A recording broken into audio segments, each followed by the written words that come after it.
I am today's moderator. My name is Shannon Romero.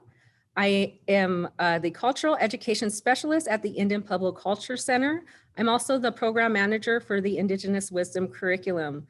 My tribes are Cochiti, Santo Domingo, and Navajo. Thank you for being here with us today to discuss this issue. In light of historically ongoing and more recent movements to remove historical markers, plaques, monuments, statues, and paintings, etc., from public spaces, it's important to acknowledge that these efforts have been longstanding through public protest and legislative initiatives, but the action has been slow to respond. Lessons developed by the Indigenous faculty from UNM and NACA will be presented today. Collectively, the lessons ask students to consider how decisions are made when identifying important figures to represent New Mexico and to acknowledge the controversies over who is chosen as a representative of our collective histories.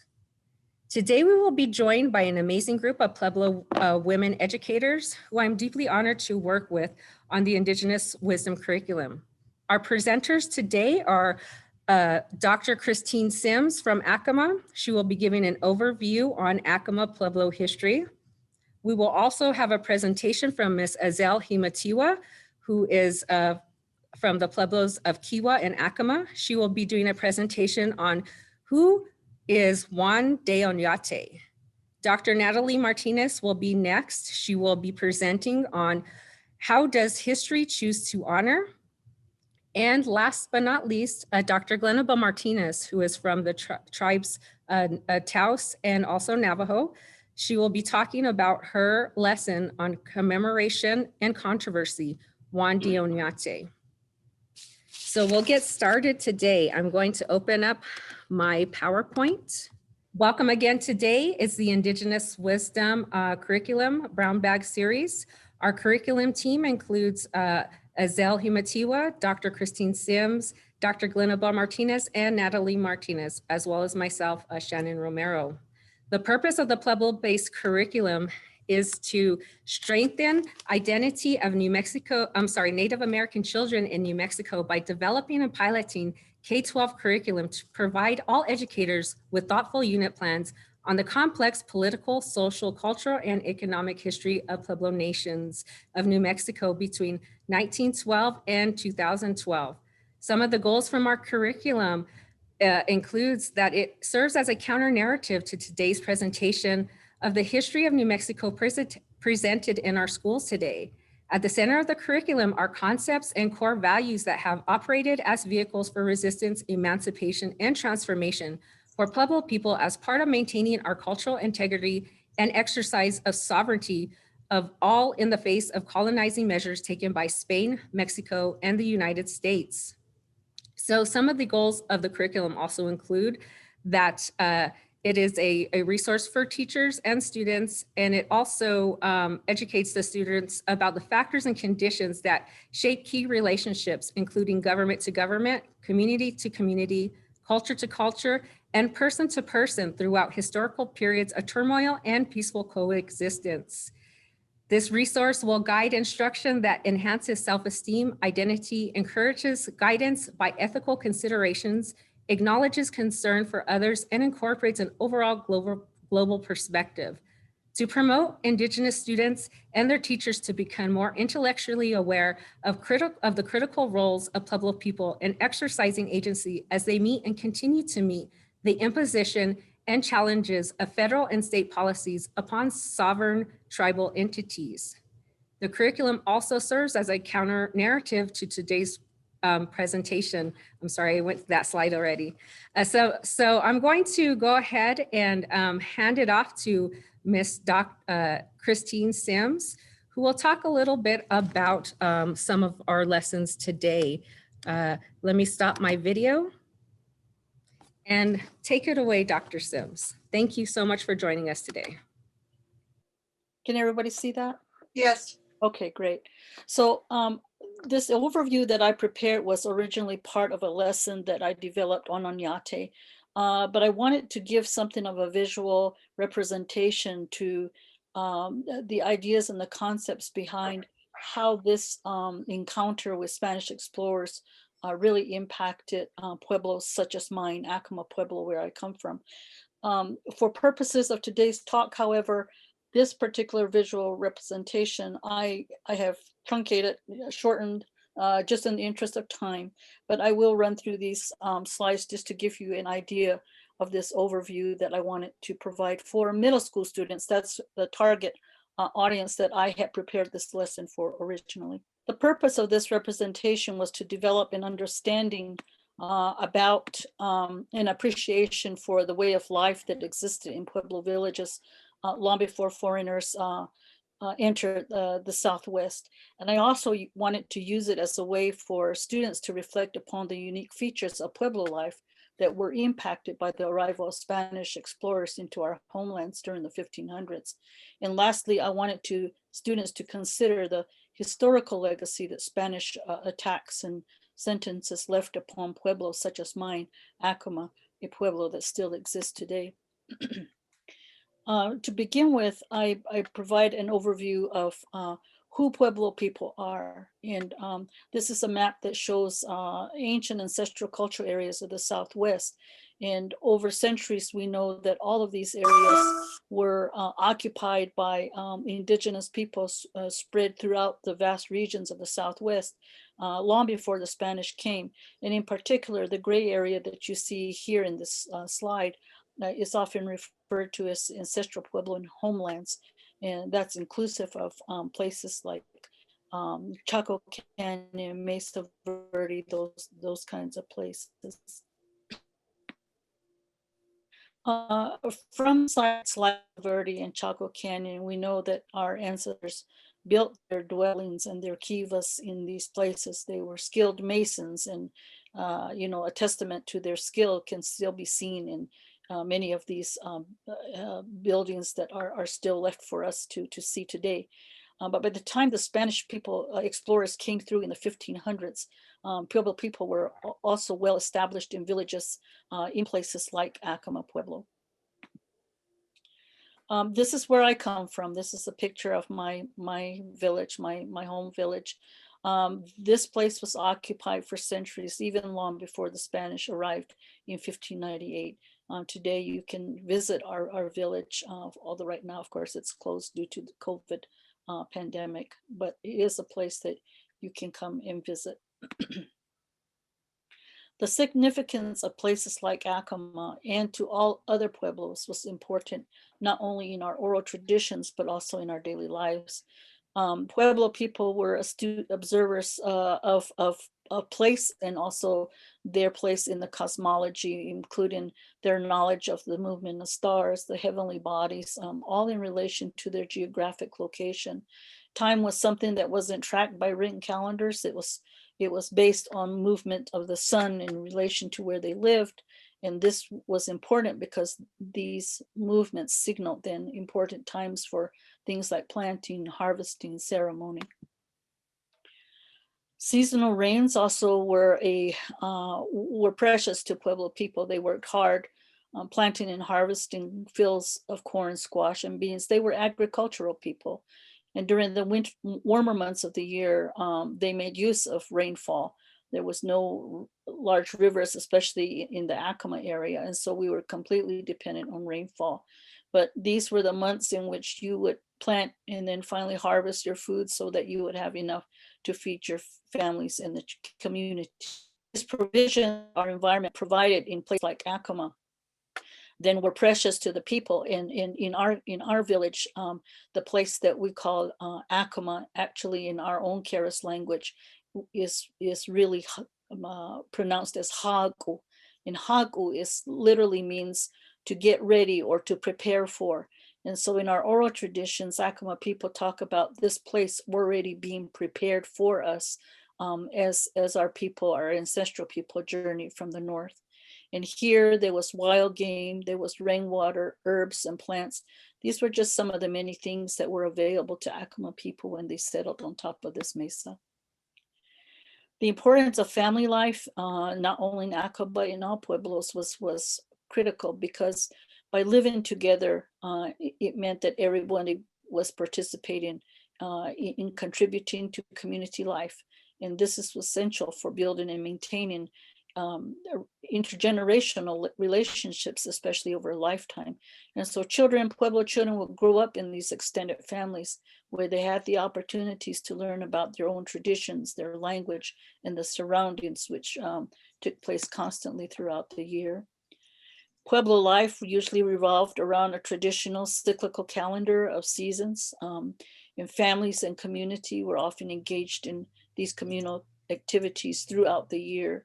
And this is where traditional learning happened, because it brought together young and old, with youth often learning alongside elders how to contribute to the life of their families as well as their communities. As in many pueblos, like I said, these were agricultural societies who worked and lived together, and the survival of their culture and way of life depended on this idea of being together.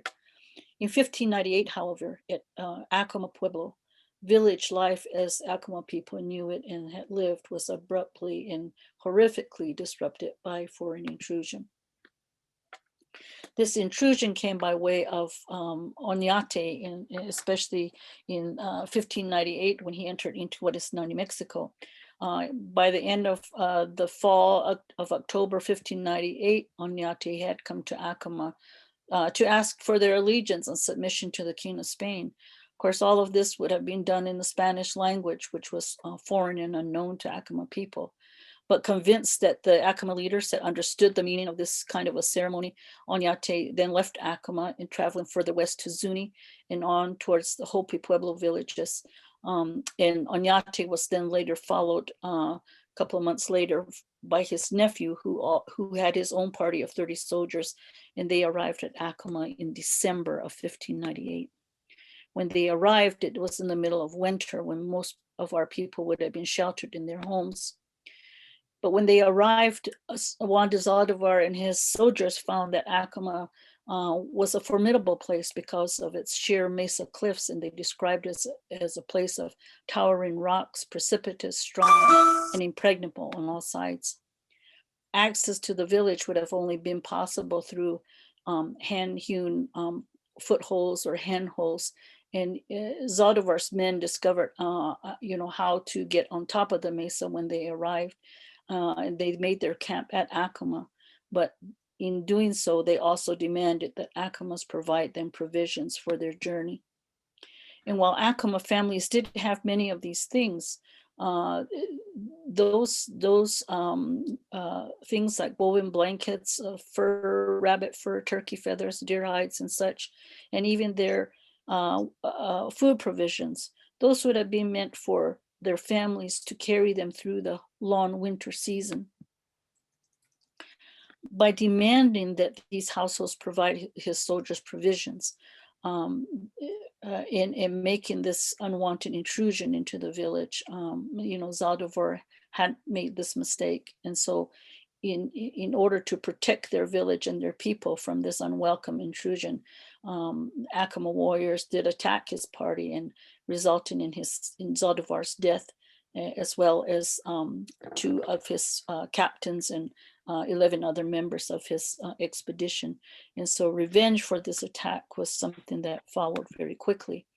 Word of Zaldivar's death reached Oñate as well as his own brother, Vicente de Zaldivar. And so in January the following month, they did come back to Acoma to request that Acomas accept them peacefully, but this was not to be. And when this produced no results, then Vicente ordered his soldiers to attack the village the following day. This was in 1599. There was a 3-day battle that took place on top of Acoma, and many buildings, many homes were destroyed and burned, including their ceremonial kivas, where some Acomas had taken refuge. Some were hanged and thrown over the mesa edge. And in the end, there was something like 500 Acoma men, women, and children who were taken as prisoners by the Spanish, and they were marched on foot to what is now in the area of Santo Domingo Pueblo. And there, Juan de Oñate conducted a legal proceeding to determine their guilt for what he called their crimes against the Spanish.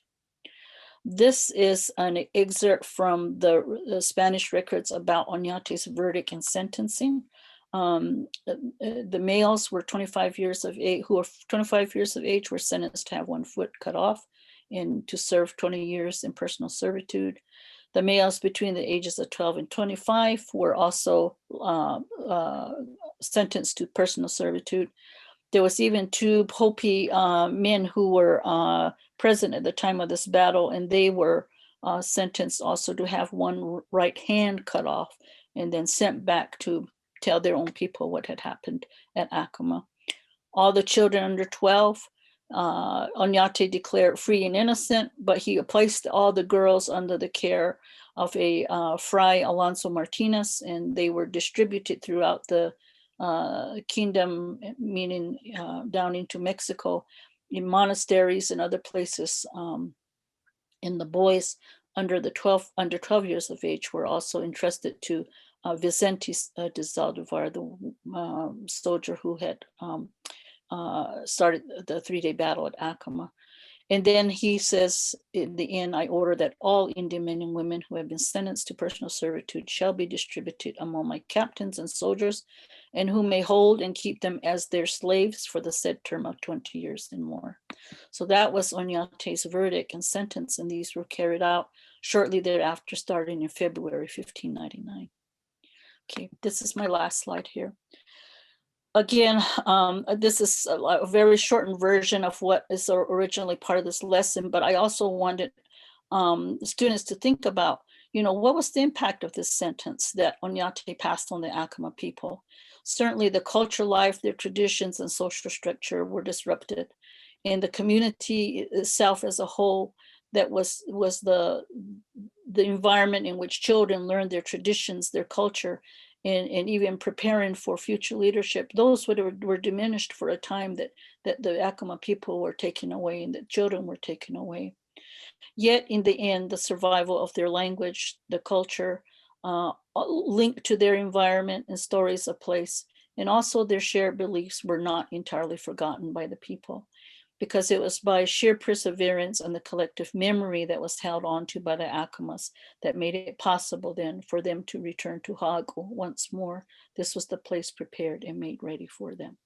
So this was, again, an overview to talking about the subsequent lessons that my colleagues will now share as part of this presentation. Thank you. Thank you, Dr. Sims. Our next presenter is Ms. Ezel Himatiwa. Please take it away, Ezel. Hi, everyone. It's wonderful to be here on April 1st, start of almost the end of our spring break. I would like to share with you my presentation on who is Juan de Oñate. Let's go ahead and take this away. This lesson is adapted for 4th grade social studies lesson. It was created by me, and it really just is a different perspective. We know that in our history classes, we're always given history, and most oftentimes it's predominantly the European perspective. And so this is an opportunity for us to narrate and to give our perspective. And so my rationale for this unit states just that. In many schools throughout the nation, history has often been taught from a European perspective. In New Mexico, we have been, this is a region that has long been a product of Spanish colonization, and until recently, the perspective of the Pueblo people has been left out of many classrooms. Juan de Oñate is viewed as a hero to many, so much that statues and monuments have been built in his honor. However, the recent push for culturally relevant pedagogy has led to the inclusion of the Indigenous perspective. This lesson provides students a different narrative of Juan de Oñate, a perspective in which he is not a hero at all. Students will have an opportunity to analyze information from a text and make their own inferences and provide their own interpretations from the information provided to them. Okay, so I just went over the rationale with you all, And I wanted to let you know that as with all unit plans and all lesson plans, we are including all of the standards that appropriate to each lesson. So for in this case, it would be New Mexico Social Studies standards and also Common Core standards. And so the objectives for this lesson is that students will identify the historical significance of the legacy of Juan de Oñate. Students will explain why statues and memorials of Juan de Oñate are controversial. Students will restate information in their own words to gather meaning, and students will annotate text to infer meaning. And so as we go along further into the lesson, we have the materials for the lesson. And so I just want to preface this by saying that whenever we present a lesson to educators, we know that educators are the best at modifying and accommodating the students for their classrooms, right? And so this is not meant to be a step-by-step lesson plan. We are encouraging you as educators to take what you need, take the concepts you need, take the materials that you need, and just be able to adapt it to your own classroom, because my classroom would be very different from your classroom and the audience that you have. So please adapt as needed if you want to use this lesson. And so the materials and resources we have for this lesson are handout number 1. It's called Unpacking the Text. Handout number 2, Who is Juan de Oñate? Handout number 3 is a read and response worksheet. And so these are online resources that you can use to enhance learning and to get a better understanding to your students about who Juan Oñate was. And so in these next 2 pages, I know that you probably can't see them very well, but I'll just give a brief overview. Many times students, when they're reading information for the first time, it's really, really important for them to unpack the text. And so being able to use a visual graphic organizer to be able to do that was something that I thought would be really important, especially at the 4th grade level, when they're being introduced to brand new vocabulary, when they're being introduced to concepts that they may not understand firsthand. It's important to unpack the text. So as you see, the first worksheet just really asks students to read the article on their own. Again, depending on your classroom, you would want to either read the article on their own as a small group, in pairs, or perhaps groups of 3, whichever you think would be best for your students. Then what they're going to do is they're going to take pieces of the article and they're going to just really break it down. And so this worksheet is meant to do just that. And so I would like to just emphasize that a lot of the information that Dr. Sims gave in her presentation is what is included on this particular information sheet. It talks about Juan de Oñate. It talks about where he was born, that he was born from a wealthy family. It talks about the fact that he was one of the colonizers who was chosen to come to New Mexico, and he established the territory for Spain. But it also talks about some of the atrocities that he committed while he was in New Mexico. And so basically, that's what this particular worksheet is talking about.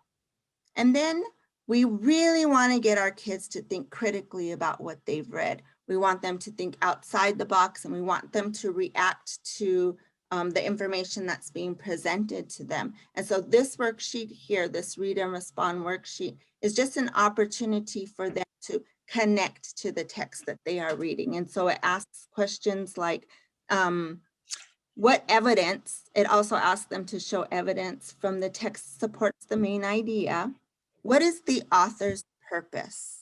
I think that whenever we're reading a document, we always want to know, what is the author's purpose for this piece? And then of course, we all have to implement modifications and accommodations with all of our lessons that we're teaching.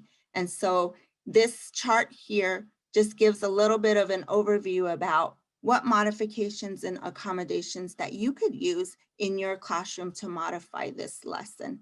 And very quickly, that's the end of my presentation. My email is listed there at the bottom. If you should ever have any questions, I can put it in the chat as well. And so I thank you for your time. Thank you, Zell, for that wonderful presentation. Next up, we have Dr. Natalie Martinez. Thank you, Natalie, for joining us. Please take it away. Good afternoon, everybody. My name is Natalie Martinez, and I am coming to you from Laguna Pueblo in the beautiful village of Guisti. I am so happy to be here today to share with you some of the lesson plan that I created for this new rendition of our curriculum. I'm not going to share too many slides, but what I would like to do is to kind of get you into the mindset of this lesson. And so the lesson that I'd like to share with you is called how do we decide who to honor? And so it really is a dive into looking at middle level lesson or middle level learners. And so maybe grades 6 through 8, 5 through 9, it can expand both ways. And so to begin with, I would ask students, and I'm going to ask you to do this. So envision a person from history that you believe is important to remember. So you don't need to respond. I'm just going to ask you to kind of go through this, this introductory piece as I would ask the students to do. So think about whether you would remember this person as someone who has accomplished something positive, or if it's someone who really is remembered for doing something maybe who is infamous. And as you do that, would you please pay attention to the factors that provide the context for that person? Think about whether this person is already commemorated in some way, whether it's here in the state, whether it's across the country, someplace in the world. And then think about the process through which that commemoration may in the future occur or would have occurred. So what is the process? So who is involved in making the commemoration? Who is involved in the idea phase, and then going through the steps of actually making a public commemoration, whether it is a monument, if it's a statue, if it's a portrait. So what is that process? And if you don't know what that process is, what would you guess the process is to make something very public? So when you think about all of those things, decide that person and whatever you're envisioning the project to be, or this commemoration to be. Would it be controversial now, like today, right now on April 1st, 2021? Do you think this person, this statue, is controversial? And then think about going back maybe 50, 100 years in the past. Would a commemoration to that person be controversial then? What about in the future? Do you believe that there's a possibility that this commemoration would be controversial in the future?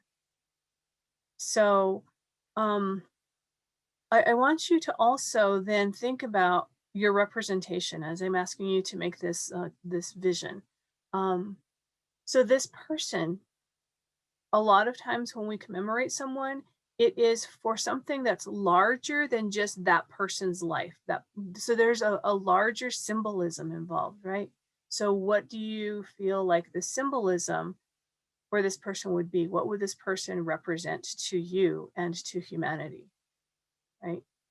So as we think about engaging in these kinds of discussions, we're asking students to think about what we take for granted as things that already have occurred, to really have some metacognition about who they believe are people that are important, who they believe that is worthy of having, being publicly commemorated, and those types of things. as we get further into the lesson, I'm asking students to think about some questions. And as a teacher, you're guiding students through some questions. And so I would like to share very quickly with you the objectives of this particular lesson. And so the objectives really are threefold. So you're identifying who's already been selected to represent the state of New Mexico, and then to think about and evaluate the system that we use to select those people, and then to think about designing a new system. How would students go about designing a new system that would provide for more fair and equitable representations of the diversity that we have in our state? And so guiding, as a teacher, you would guide the students through these guiding questions here, and ask them to think through every step of the way as they go through the different resources. What are some important considerations, right? And so I'd like to just very quickly share with you a couple of the resources that are available in this particular lesson. So a lot of it really involves metacognition. We're asking students to think through some of the things that I asked you to think through just now as you were envisioning who you would select, right? And then there are several different pieces of resources that you are facilitating the students learning through. And so there's writing, there are also some media pieces, and some discussion pieces. And so the approach to this particular lesson is multifaceted. And as you go through the entire lesson, you're asking students to really engage with the content in some very different ways. So at the very end of the lesson itself, we really start to look at Pope and the selection of Pope. And what that does for students is it involves them in learning about the process through which we select who to commemorate. And so Pope, if you don't know, is one of the two statues that we have in Statuary Hall in Washington, D.C.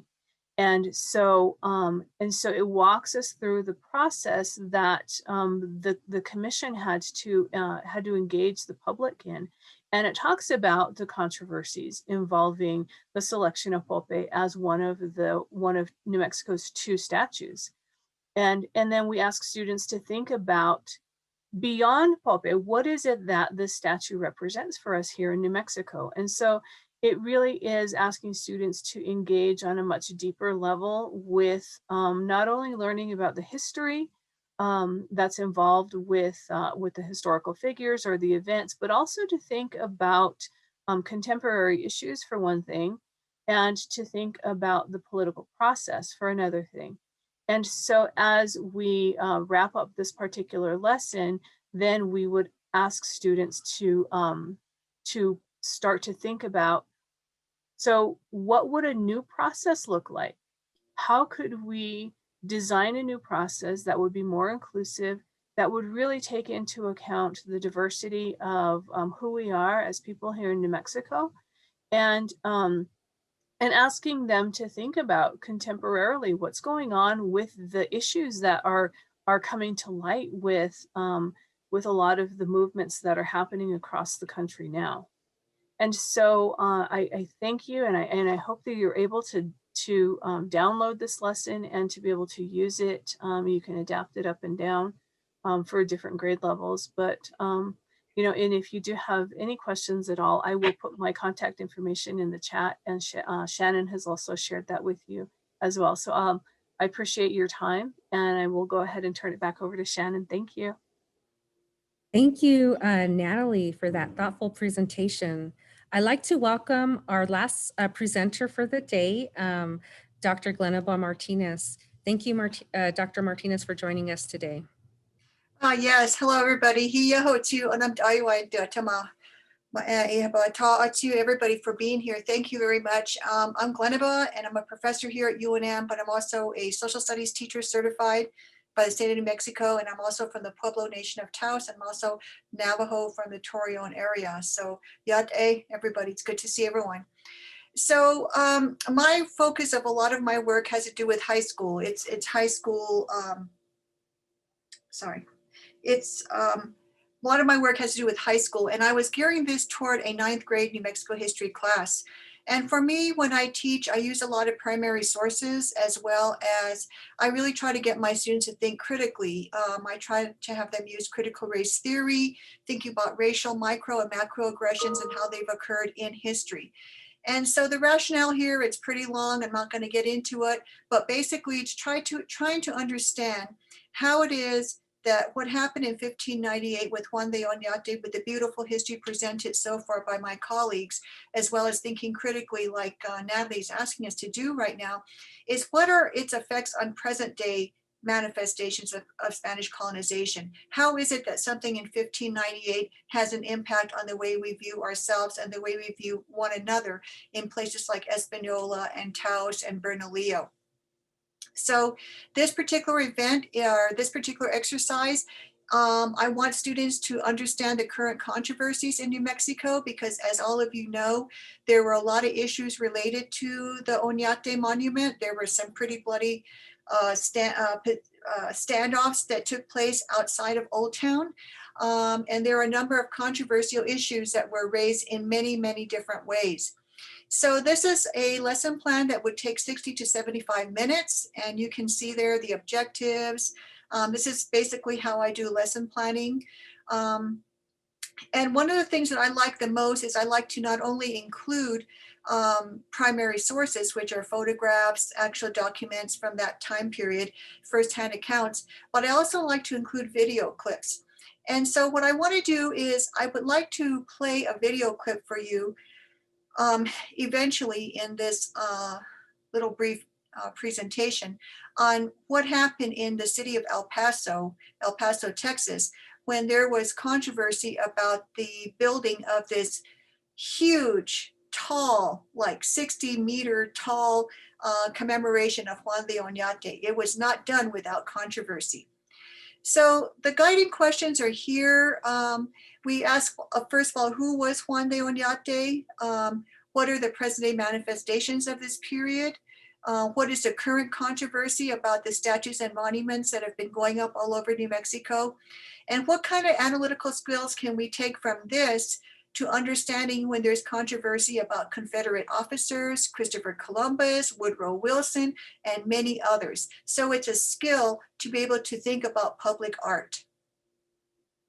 And there is the entire lesson plan. If you're ever interested, we can certainly get this off to you. So what I do with this lesson is I start off by having the students take a look at some actual headlines that were in the New York Times, in Native Sun News Today, Albuquerque Journal. And then I put them through a KWL. What do you know about this controversy? What do you want to know? And what did you learn? So this is a way for me to kind of get an understanding of how much my students are aware of the media and what's been happening around them, especially when things are in the news. That's followed by having them read a primary source, and this is from the New Mexico State Historian's Office. And this kind of gives an overview of on Juan de Oñate.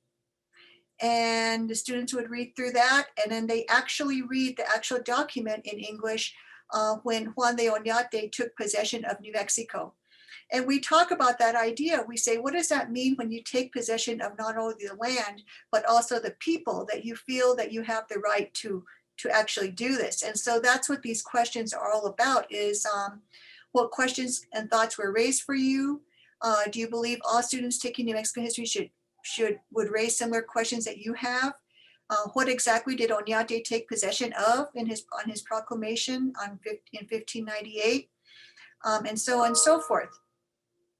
And then the next part of the lesson then is to present the students with actual photographs of monuments and statues around the state as well as in Texas. So this one is outside of Espanola, New Mexico. It's in Alcalde, New Mexico.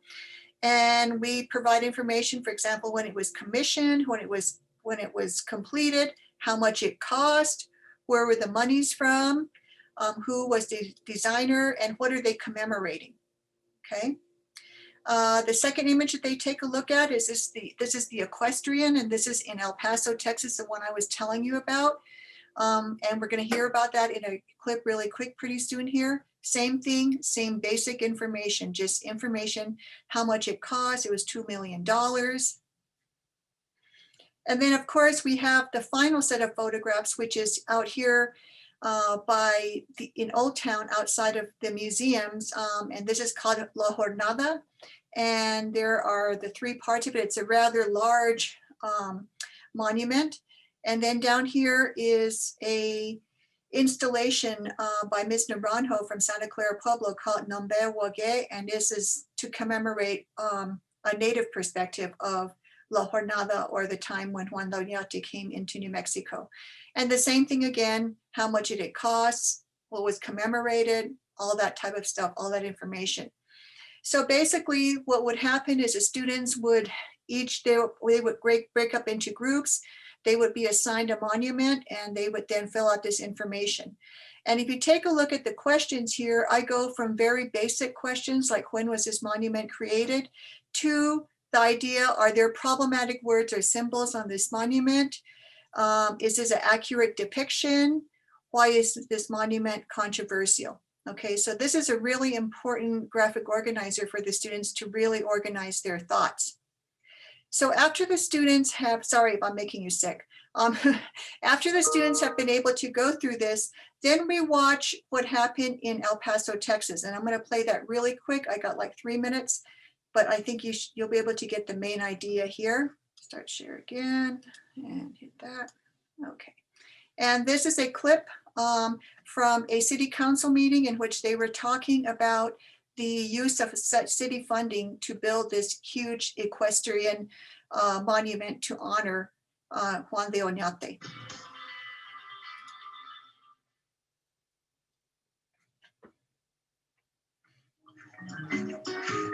We wanted the city of El Paso to understand that every decent human being who has a boundary says, okay, I mean, this is going too far. Invaders whose legacy is violence and terror that we oppose. It is to the City Council of El Paso, Texas, that we direct this statement. Opponents of a statue honoring Spanish conquistador Don Juan de Oñate are literally putting their foot down. Acoma artist Myris Chino now plan to give the city a gift of sorts. It was brutal and it was violent.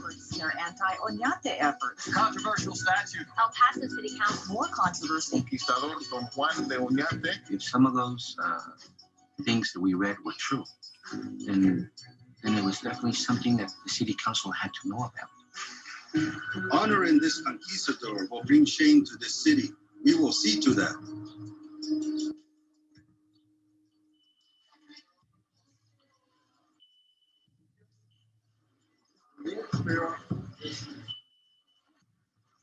I think the goal is ultimately to destroy the project, but that's not going to happen.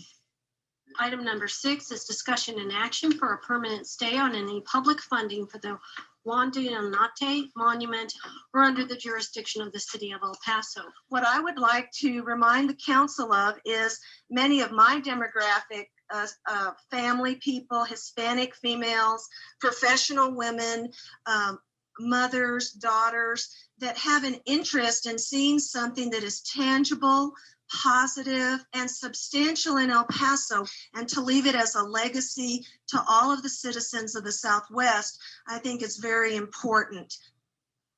Our city here is thinking about putting up a statue of an individual that massacred or tried to wipe us off the face of this earth.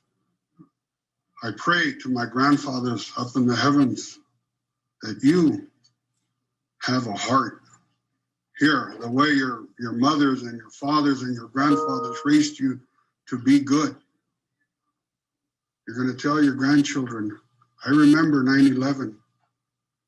Well, we remember Juan de Oñate. Send them back to hell.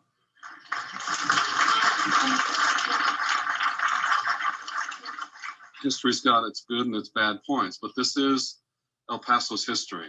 We spent a lot of money. There's been a lot of work in the private sector dedicated to this project. It is going to be a fantastic monument, and I support some sort of This is finality. gonna hurt El Paso's reputation. You're gonna see the protesters out there. We're gonna be on national news, all right. We will be on national news, and it's not gonna be good. At one time, I was very, very supportive of this statue, but the more I read, the more I learned about this character, Mr. Oñate,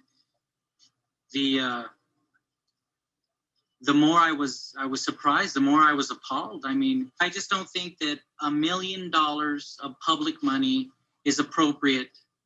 Not without, it's gonna create a lot of heartache for this community. I want to make a motion to reject this statue. Second your motion, Mr. Cobos. I don't know yet how I'm gonna vote on this, but Christian hasn't come. this is a real troubling situation. Okay, so thank you for being patient through this presentation. But this is what it's about, folks. This is what it's about, colleagues, dear relatives. It's about the controversy of something that happened in 1598 and how do we address it today? How do we teach it? How do we present the hard history of this Spaniard who came through, who for some people was a hero and for some people he was a villain. And for somewhere he's controversial in so many different ways. And especially when we think about its economic impact, the fact that a city would spend over $1 million of city funds that comes from taxes to commemorate this individual. So I'm gonna stop right here. I'm really sorry I went over a little bit, but we have 8 minutes for questions, and I will let Shannon, well, I guess one of us.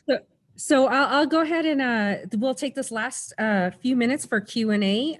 If you have any questions for any of the presenters, Glenaba, Azelle, Christine, or Natalie, please feel free to take yourself off mute and ask questions that you have regarding this presentation or lessons.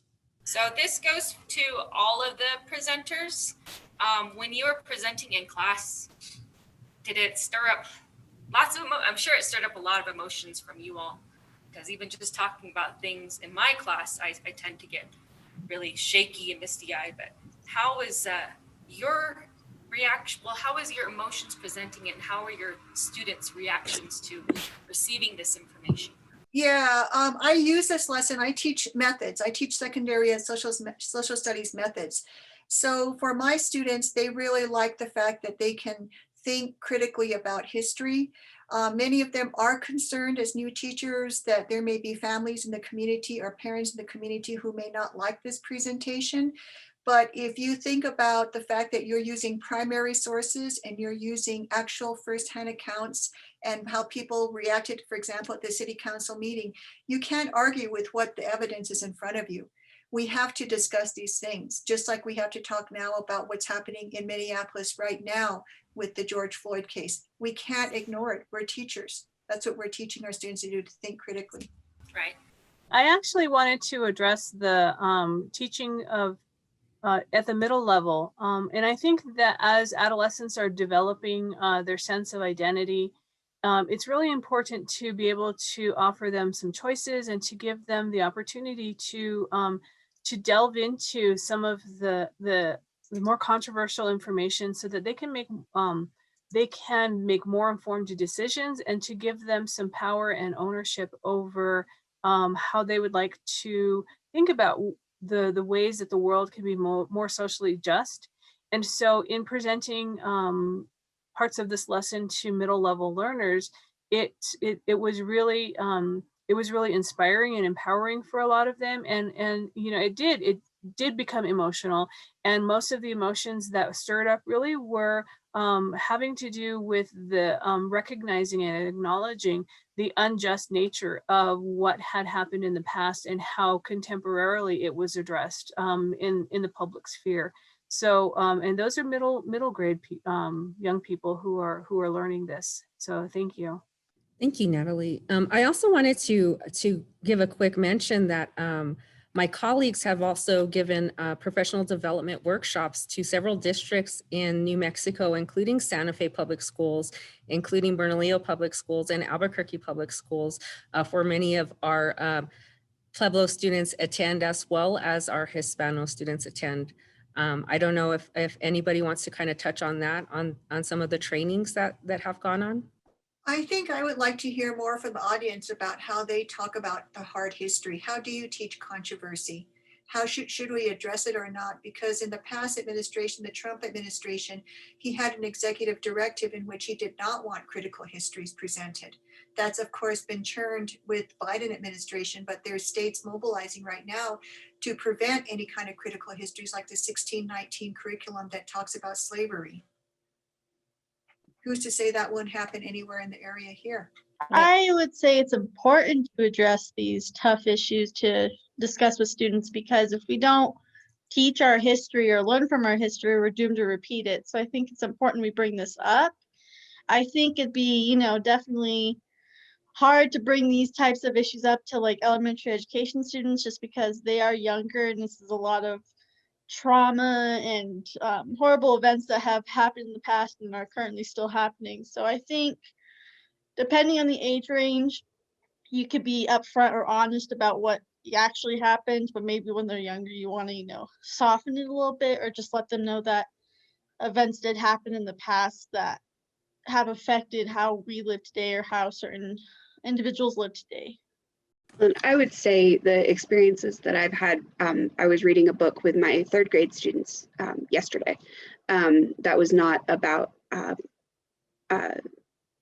American Indian history, but it was talking about African American children in the 1930s, and it's a sister and brother. I think it's Sally's story. I don't remember. My cooperating teacher had assigned the book to me, so the first time I saw it was yesterday. But she was talking about seeing the Klan in the forest and being terrified and running away and seeing them burn a cross on their on the lawn of one of their friends. And I had a very deep conversation with my third graders about, she's recalling being slapped and called horrible names by a Caucasian doctor in their town, and she's 7.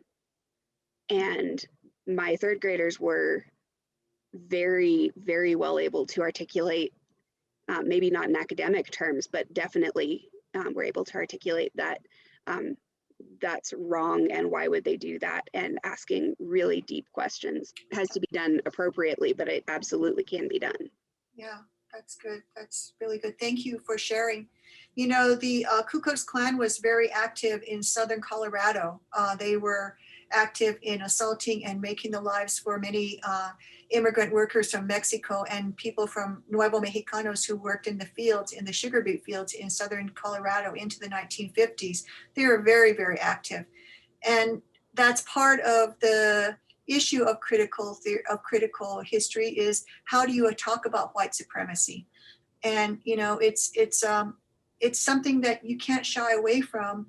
And so that's all I have to say. And it is controversial. It is hard. It's hard to talk to people. And I can imagine Española, where they actually have someone that they appoint to play the role of Juan de Oñate, during their fiestas. So. But I also think that it's critical. It's critical that we do it, because, my whole reasoning for entering education is because as a student in public school, I didn't see my history. I didn't see my stories. I didn't see my heroes. I didn't see all of the things that make me who I am. And so that was the arrow that shot me into education, because we have to change the way education has been taught to us for years and years and years. We are the ones that are responsible to change that course. Thank you. I think all the comments that have been made in the chat also are right on, because I think our students cannot know about today's history and today's events and things without a foot in past history. And I think that's what we're attempting to do here, is to provide that context so our students can become critical thinkers and begin to really think through many of the things that they might see in media and in newspapers, whatever. but with a critical eye towards what this really means. And part of that is knowing that history, that past history. So thank you very much for participating in this session today. I hope to see you soon again. Natalie and Zell, do you have anything to say before we bring closure? Thank you so much for your kind attention. I really do appreciate your presence here. And, you know, there's no better time than now in our contemporary world to be able to affect the change through learning and through developing some critical perspectives and really empowering our young people now to know that they do have the agency to make a large difference in the trajectory of the future of our world and our nation. But thank you all. I'd like to thank Dean Burley for being here, and he has a chat in here. Dean Burley, I hope you don't mind if I read it, or do you want to read it to us? Oh, you want me to read it? Okay. He writes, Dean Burley writes, yes, you cannot talk about the first Thanksgiving without talking about King Philip's War. And definitely. And I have to say that I have a lot of faith that that the College of Education is moving in a direction where we're looking at praxis and not just talking about anti-racist pedagogy, or we're not just talking about things that need to happen, but this is what this curriculum is, and this is who your faculty is at UNM, IAIE, as well as our colleagues at NACA. We write the curriculum for K-12. I just want to thank everyone for their time today, and I encourage all of you brand new teachers to go out and do what you think is best for our children. Thank you so much. We're going to have a curriculum fair, I forgot, in the fall, and we're going to be presenting all this curriculum. We're going to do it at the Indian Public Cultural Center. You will get a nice meal. It's beautiful down there. We're thinking late September, early October, and it'll be this curriculum and a whole bunch of other stuff. So I hope all of you keep in touch with Brianna, and she'll let you know when it's happening. I want to thank the Institute for American Indian Education for inviting us here today to allow us to present our new lessons to you. Thank you to all of our presenters today, Dr. Glenaba Martinez, Dr. Christine Martinez, Dr. Natalie Martinez, and Azel Himatiwa. Thank you all for joining us today for the Brown Bag series. Looking forward to seeing you at our next one. If you have any questions or would like more information on the Indigenous Wisdom Curriculum, I put our email addresses in the chat. Please feel free to contact us anytime with questions or comments. Thank you again for allowing us to be here with you today. Have a wonderful day and many blessings to you and your loved ones.